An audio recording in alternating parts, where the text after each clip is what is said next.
चतुर्थी की पूजन में जो आप आखा दाना रखते हो, गेहूँ वगैरह कुछ भी जो भी रखते हो, उसकी बड़ी महत्वता होती है महाराज। यहाँ तक कहा गया है, चतुर्थी की कथा तो आप लोग पढ़ते होंगे, जो लोग पढ़ते हैं उनको मालूम होगा। चतुर्थी की कथा में लिखा है, चौथ माता के व्रत में वर्णन किया गया है कि वो आखा दाना जो रखा जाता है, मान लो कोई जरूरी काम होता है तभी आखा दाना को रखा जाता है, संभाल के रखते हैं कि हम इस काम के लिए जा रहे हैं और हमारा ये कार्य सफल होना चाहिए। तो जिसने चतुर्थी का व्रत करा है, जिसने चंद्रदेव का पूजन करा, चतुर्थी का व्रत करा, वो गणेश जी से विनती करके वहाँ से 2-4 आखा दाना उठा ले, और जो व्यक्ति का काम अटक रहा है अपने ही घर का, पर दूसरे कुल को नहीं देना, अपने ही कुल के अंतर्गत जो काम अटक रहा है उसकी जेब में, उसके पल्लू में उस चीज़ को रख दिया जाए। तो चतुर्थी जो अगली आती है, जैसे आप महीने की करते हो तो महीने की, और आप जैसे करते हो कि 4 अलग बड़ी बड़ी चतुर्थी करते हो तो उसके अनुसार आपका कार्य सिद्ध होता ही है। उस आखे दाने का इतना महत्व होता है क्योंकि चतुर्थी का व्रत करने वाली माता जब व्रत करती है तो स्वयं चतुर्थी की कथा में लिखा हुआ है कि पार्वती जी गणेश जी से चतुर्थी की कथा बचवाती।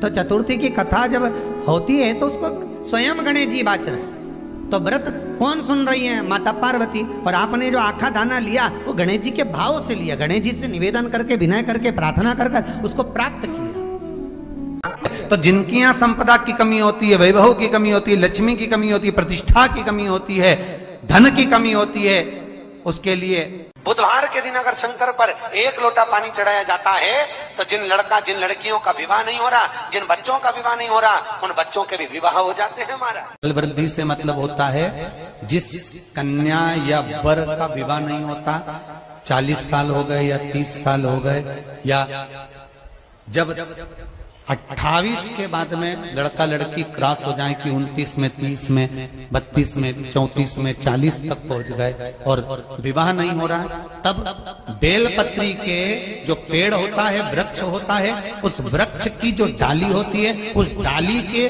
मनकों से जो माला बनती है, बाजार में भी मिल जाती है बेल की माला, उस माला को भगवान शंकर को समर्पित कर कर बेलपत्री के वृक्ष के नीचे बैठ कर भगवान शंकर का पंचाक्षर मंत्र का जाप करना है। कौन सा मंत्र है? पंचाक्षर। पंचाक्षर मंत्र कल बताया था, नमः शिवाय। अगर रसोई घर से भोजन में तुलसी डलकर अगर ठाकुर जी के सामने वो थाली रखी तो ये पक्का है वो थाली ठाकुर जी नहीं जीमेंगे, क्योंकि उसमें तुलसी रखी हुई आई है। हाँ, जब ठाकुर जी के सामने थाली रखा गई और तुमने थाली रखने के बाद में मंदिर के सामने बैठ के फिर तुलसी डाली तो ठाकुर जी उसको स्वीकार कर लेते हैं। क्यों? क्योंकि 33 करोड़ देवी देवता एक जगह पर विराजमान हैं। जब हम थाली रखते हैं, प्रथम देव उस भाग को ग्रहण कर ले। जब तक तुलसी डालते हैं, प्रथम देव अपनी दृष्टि हटा लेते हैं। समय होता है, एक टाइम होता है, एक पल होता है, एक घड़ी होती है कि गणेश जी महाराज हमारे घर में आ गए। गणेश जी की सबसे पहली जो आरती हो, उस आरती के समय पर अगर धूप बत्ती जलाई जाए या गोबरी को जलाकर उसमें गूगल छोड़ी जाए और गूगल छोड़ने के बाद गणेश जी का नाम ध्रुम वर्ण कह दिया जाए तो गणेश जी को तुम्हारे घर की पूजा स्वीकार करना पड़ती है। बस वो समय हम जानते, हम तो बस उतना जानते हैं कि शिव महापुराण में लिखा और मुद्गल पुराण में लिखा, गणेश पुराण में लिखा, गणेश जी का एक नाम होता है ध्रुम वर्ण। क्या नाम है? ध्रुम वर्ण गणेश जी का एक नाम होता है। जब हम धूप जलाकर और धूप लगाने के बाद में गणेश जी की सबसे पहली आरती करने के पहले अगर हम सबसे पहली आरती गणेश जी की कर रहे हो, अपने घर में स्थापना कर रहे हो, बिठा रहे हो, और तुम चाहते हो कि गणेश जी मेरे घर में आके मेरी पूजा को स्वीकार करें और जो मांगू मेरा गणेश मुझे दे 10 दिन के अंदर, तो पहला नाम लेकर पुकार लेना ध्रुम वर्ण विनायक, बैठो, बस काम हो गया। वो फ्री होकर आता। सुंदर जोड़ी थी शंकर और पार्वती की, सही है कि गलत है? कभी नहीं झगड़ते थे। इसलिए पृथ्वी पर ना तो लक्ष्मी जी के व्रत हैं, ना ब्रह्माणी के व्रत हैं, ना इंद्राणी के व्रत हैं। अगर पूरी पृथ्वी पर सबसे ज्यादा व्रत किसके हैं? माता पार्वती। तीज का व्रत किसका? पार्वती का। चतुर्थी का व्रत किसका? पार्वती का। चौथ का व्रत किसका? पार्वती का। छठ का व्रत किसका? पार्वती का। जितने व्रत है सब माता पार्वती। गणेश जी मैया को प्रसन्न करने के लिए 8 रूप में धारण करते हैं। 8 रूप भगवान गणेश जी ने धारण किए। एक मयूरेश्वर गणेश, दूसरा सिद्धि विनायक, तीसरा बल्लालेश्वर, फिर वरद विनायक, फिर चिंतामणि, फिर गिरजात्मज, फिर भगवान गणेश विघ्नेश्वर अष्ट विनायक, फिर महागणपति। ऐसे गणेश जी के 8 नाम हुए। उस समय तिजोरी के अंदर जो गणेश की प्रतिमा रखी जाती है किस नाम से रखी जाती है? तो तिजोरी में हम जो गणेश की प्रतिमा रखते हैं वो वरद विनायक के नाम से रखते हैं। कौन सा गणेश? वरद। वरद विनायक के नाम से तिजोरी में गणेश रखते हैं। और वरद विनायक के नाम से गणेश जी तिजोरी में रखाते हैं। आपको कथा में कहा था घर में सीधी सूंड का गणेश और व्यापार व्यवसाय ऑफिस में उल्टी सूंड का गणेश होना चाहिए। वरद विनायक को तिजोरी में। जब मकान का गृह प्रवेश होता है तो गणेश जी की पूजन जो दरवाजे पर करी जाती है उसे सिद्धि विनायक गणेश कहते हैं। कौन सा गणेश? सिद्धि विनायक। जब हम घर में शुभ कार्य हो, बंदर बाल लगाएं, कोई दरवाजे पर शुभ लाभ लगाएं या स्वस्तिक बनाएं या माताएं दरवाजे पर रंगोली डाले तो उसी समय पर सिद्धि विनायक के नाम से रंगोली डालना चाहिए। तो घर में लक्ष्मी बढ़ती है, सिद्धता बढ़ती है।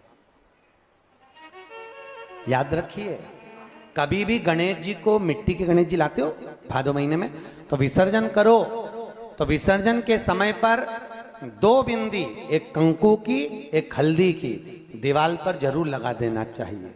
क्यों? क्योंकि गणेश जी हमारे यहाँ आते हैं तो रिद्धि सिद्धि के साथ आते हैं। पर जब गणेश जी जाते हैं अगर हम बिंदी नहीं लगाते हैं तो गणेश जी अपनी रिद्धि सिद्धि को साथ में लेकर चले जाते हैं। पति के साथ पत्नी वापिस चली जाती है। जब हम बिंदी लगाते हैं तो उसका मतलब होता है कि हमारे घर की बहू हमारे घर में रहे, बेटा भले भ्रमण के लिए जाए। तो गणेश जी जाते हैं, रिद्धि सिद्धि घर में रह जाती है। इसलिए रिद्धि सिद्धि को घर में रखने के लिए 2 बिंदी लगाना चाहिए, एक कुंकू की एक हल्दी। रिद्धि सिद्धि। गणेश जी की प्रियता है दुर्वा। क्या प्रियता है? दुर्वा। कितनी दुर्वा गणेश जी को समर्पित करी जाती है? मात्र 5। कितनी? आज के जमाने में लोग गट्ठा बनाकर चढ़ा दें, वो अपनी जगह पर 5 दुर्वा पंचम इंद्रियों को वश में करने के लिए और भगवान के 5 जो स्वरूप हैं उनको अपने भीतर उतारने के लिए 5 दुर्वा। और दुर्वा में भी 3 गांठ। जब दुर्वा समर्पित करी जाती है तो उसमें नीचे दुर्वा की डंडी पर गांठ रहती है, 3 छोटी छोटी गांठें होना चाहिए। चतुर्थी का जो व्रत करने वाली होती हैं, जो चतुर्थी का पूजन करने वाली होती हैं, उनके भीतर का एक भाव होता है कि जैसे ही शाम का समय आए चंद्रदेव का पूजन करें। चंद्र जब प्रकट हो जाए, कलश भर लिया, उसके नीचे आखा दाना रख दिया, चावल गेहूं जो भी आप रखते हो पूजन के लिए, ऊपर पात्र आदि रख दिया, जलाशय, फिर अपन ने घी का दिया लगाकर पूजन भी कर ली। तो जो चतुर्थी का पूजन करने वाली होती है, जो चतुर्थी का नियम व्रत धारण करने वाली होती हैं, बड़ी बड़ी चतुर्थियां करती हैं या उसका नियम धारण करती हैं, तो चतुर्थी का जो पूजन करती है वो किस चीज के लिए होता है? केवल संतान, पुत्र, परिवार, हमारा कुटुंब, हम जिस कुल में हैं, हमारा कुल वैभव की ओर बढ़े, संपदा की ओर बढ़े और उसकी आयु बढ़े, उसकी आयु बढ़े, वैभव बढ़े। बहुत ध्यान दीजिएगा महाराज। चतुर्थी की पूजन में जो आप आखा दाना रखते हो, गेहूं वगैरह कुछ भी जो रखते हो, उसकी बड़ी महत्वता होती है महाराज। यहां तक कहा गया है, चतुर्थी की कथा तो आप लोग पढ़ते होंगे, जो लोग पढ़ते हैं उनको मालूम होगा।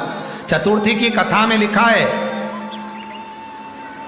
चौथ माता के व्रत में वर्णन किया गया है कि वो आखा दाना जो रखा जाता है, मान लो कोई जरूरी काम होता है तभी आखा दाना को रखा जाता है। संभाल के रखते हैं कि हम इस काम के लिए जा रहे हैं और हमारा ये कार्य सफल होना चाहिए।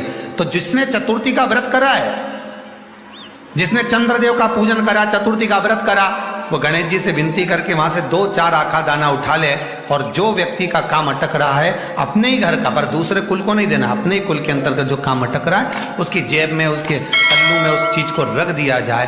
तो चतुर्थी जो अगली आती है, जैसे आप महीने की करते हो तो महीने की, और आप जैसे करते हो कि 4 अलग बड़ी बड़ी चतुर्थी करते हो तो उसके अनुसार आपका कार्य सिद्ध होता ही है। उस आखे दाने का इतना महत्व होता है क्योंकि चतुर्थी का व्रत करने वाली माता जब व्रत करती है तो स्वयं चतुर्थी की कथा में लिखा हुआ है कि पार्वती जी गणेश जी से चतुर्थी की कथा बचवाती। चतुर्थी की कथा बाची किसने थी? स्वयं गणेश जी महाराज ने। और सुनी किसने थी? माता पार्वती। बाचने वाले गणेश जी थे, सुनने वाली माता पार्वती थी। तो चतुर्थी की कथा जब होती है तो उसको स्वयं गणेश जी बाच रहे हैं। तो व्रत कौन सुन रही है? माता पार्वती। और आपने जो आखा दाना लिया वो गणेश जी के भाव से लिया, गणेश जी से निवेदन करके, विनय करके, प्रार्थना कर उसको प्राप्त किया।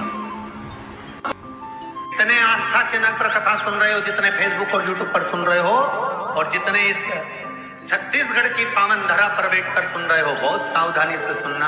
एक छोटा सा कपूर का टुकड़ा जब आरती में जलाया जाता है तो ये कपूर क्यों जलाते हैं? इस कपूर का महत्व क्या है? इस कपूर का कारण क्या है? ये कपूर है कौन जिसको हम आरती में जलाएं?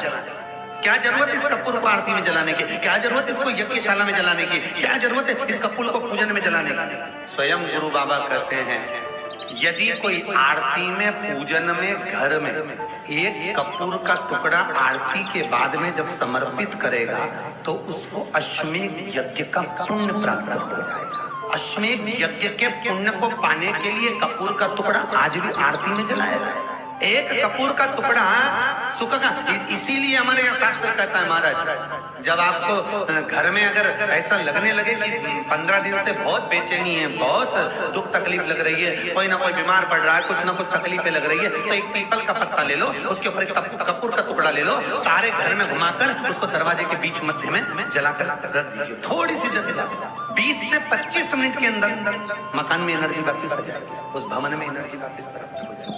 20 से 25 मिनट के अंदर एनर्जी वापस। लग रहा है कि यहाँ नेगेटिव है तो उसको पॉजिटिव बनाया जा सकता है। रात को 12 बजे शंकर जी के मंदिर में शिवलिंग पर चढ़ी हुई बेलपत्री को उठाकर शंकर मंदिर का शिखर देखकर चबा चबा कर खा लीजिए। आपके पांव के घुटने बदलने की जरूरत नहीं पड़ेगी, ऑपरेशन की जरूरत नहीं।